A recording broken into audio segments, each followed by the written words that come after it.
Welcome back, everyone. Today, I want to dive into some fascinating developments about the Iraqi dinar and its status in international trading and exchange. Recently, there's been news from the Middle East, particularly from people like Guru Nader, about the evolving situation with the Iraqi dinar. He mentioned that we're beginning to see some real movement in trading the dinar with other countries, specifically within the Middle East and North Africa. So, let's unpack what this means, both for the region and for potential global trade. Firstly, it's worth noting that the Iraqi dinar has faced a challenging journey over the past few decades, from international sanctions to economic turbulence. But now there's a growing push within Iraq to stabilize and strengthen its currency. And here's where it gets interesting. Reports suggest that the dinar is increasingly being accepted as a legitimate currency within neighboring countries. This means that people in countries like Jordan, Lebanon, and potentially even further into North Africa can now exchange dinars more freely. It's an important step forward, as it indicates that Iraq's neighboring countries see potential and value in dealing with the dinar. This development is more than just about currency. It reflects a level of trust and economic cooperation. When countries in the region start accepting the dinar, they're essentially saying, "We see Iraq as a partner in trade and finance."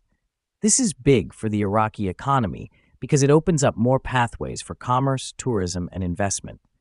With more Middle Eastern and North African nations willing to exchange dinars, it makes it easier for Iraqis traveling abroad or businesses operating in the region to conduct transactions, which builds confidence in the currency's stability. Now, this growing regional acceptance doesn't mean the dinar has reached a global scale just yet.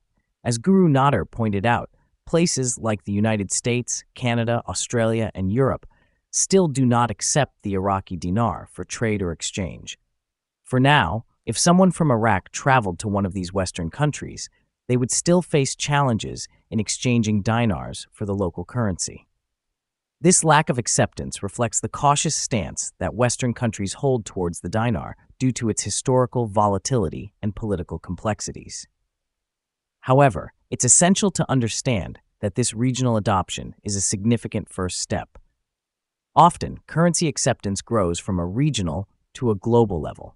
If the dinar proves itself within the Middle Eastern and North African markets, showing stable demand and value, it could eventually attract attention and consideration in Western financial markets. While it's not an overnight process, this regional trading can lay the groundwork for future steps toward global acceptance. For now, what we're seeing is the beginning of what could be a larger trend.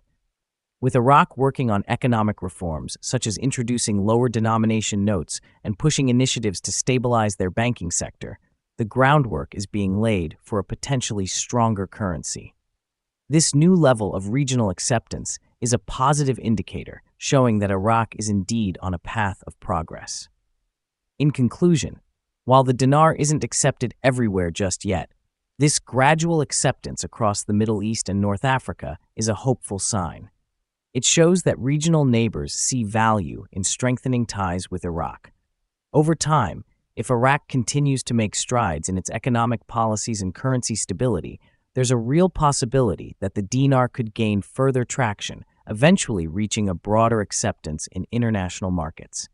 Until then, we'll be keeping an eye on this fascinating journey as the Iraqi dinar finds its place in the financial world. Thanks for tuning in, and don't forget to subscribe for more updates on the Iraqi dinar and other financial insights.